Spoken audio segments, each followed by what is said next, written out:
L'auteur de la tuerie de Nashville, rapidement abattu par les forces de l'ordre arrivées au Covenant School, a été identifié comme une personne transgenre de 28 ans répondant au nom d'Audrey Hale. L'assaillant, qui était muni de 2 fusils d'assaut et d'un pistolet, a laissé un manifeste indiquant qu'il allait y avoir des fusillades dans de multiples lieux, dont l'un était la petite école chrétienne privée de la capitale du Tennessee, école que le suspect avait fréquentée en tant qu'élève.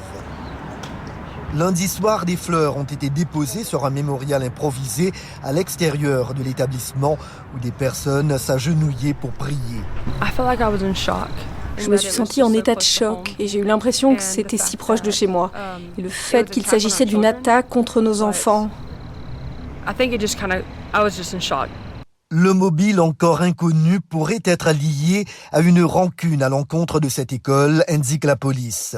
Le président Joe Biden a exprimé son désarroi face à ce crime répugnant et ordonné que les drapeaux de la Maison-Blanche soient mis en berne. C'est déchirant, c'est le pire cauchemar d'une famille. Je tiens à féliciter la police qui a réagi très rapidement en quelques minutes et a mis fin au danger. Nous devons faire davantage pour mettre fin à la violence armée. Elle déchire nos communautés, elle déchire l'âme de cette nation. Et nous devons faire plus pour protéger nos écoles afin qu'elles ne soient pas transformées en prison. J'appelle à nouveau le Congrès à adopter mon interdiction de fusils d'assaut. Il est grand temps que nous commencions à faire des progrès. Les États-Unis sont le seul pays développé où se répètent les tueries par arme à feu en milieu scolaire.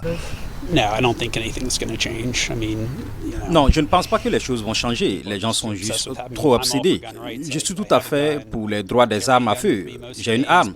Je porte une arme sur moi la plupart du temps, mais je n'ai pas besoin d'un fusil d'assaut. Je ne pense pas qu'il devrait être aussi facile d'acheter une arme comme il est aussi facile d'acheter des fleurs. Il n'y a pas assez de mesures pour protéger les enfants. Environ 400 millions d'armes à feu sont en circulation aux États-Unis. Un sondage ABC News Washington Post de février montrait que 51% des Américains s'opposent à l'interdiction des fusils d'assaut et que seuls 47% y sont favorables. Le Congrès n'a jamais adopté de réformes significatives, férocement combattues par la puissante NRA, la National Rifle Association.